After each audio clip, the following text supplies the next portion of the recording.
2025 সাল শেষ হতে এখনো বেশ কয়েকটা মাস বাকি আছে। তারপরে 2026-এ আমাদের পশ্চিমবঙ্গে বিধানসভা নির্বাচন, আর এর মধ্যেই চলে এলো সবথেকে বড় একটি ওপিনিয়ন পোল। কোন দল ক্ষমতায় আসতে চলেছে, কোন দল প্রধান বিরোধী এবং কোন দল কত পার্সেন্ট ভোট পাচ্ছে এবং কত সিট পাচ্ছে, সব জানতে পারবে। পুরো দেখতে থাকো এই প্রতিবেদন।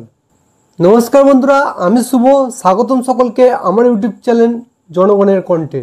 জনগণের কণ্ঠের আজকে এই বিশেষ প্রতিবেদন অবশ্যই পুরোটা দেখুন। পোল মিত্রা ওপিনিয়ন পোল, যেখানে এরা 294টা সিটে ওপিনিয়ন করেছে। ওয়েস্ট বেঙ্গল 2026 মূলত এরা জুলাই মাসটাকে নিয়ে ওপিনিয়ন করেছে। জুলাই মাস হিসেবে কোন দল কত পার্সেন্ট ভোট এবং কটা সিট পেতে চলেছে সেটাই দিয়েছে। দেখুন, সিট প্রজেকশন 294, যার মধ্যে টিএমসিকে দিয়েছে 172 থেকে 182টি সিট এবং বিজেপিকে দিয়েছে 100 থেকে 112টি সিট এবং সংযুক্ত মোর্চা অর্থাৎ সিপিএম, কংগ্রেস এবং আইএসএফ যে মোর্চা বা জোটটা আছে তাকে দিয়েছে এরা 1 থেকে 5টি সিট এবং আদার্সের খাতায় একটা দিয়েছে।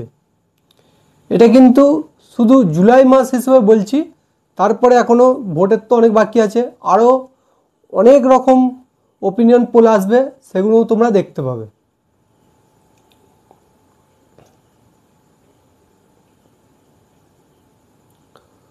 ভোট পার্সেন্টেজ হিসেবে যেটা দিয়েছে, টিএমসি 44.8%, বিজেপি 41.1% এবং জোট 10.2%, আদার্স 3.9%। অর্থাৎ দেখানো যাচ্ছে যে আবারও তৃণমূল কংগ্রেস সরকার হচ্ছে। এই ওপিনিয়ন পোল নিয়ে তোমাদের মতামত অবশ্যই জানাবে।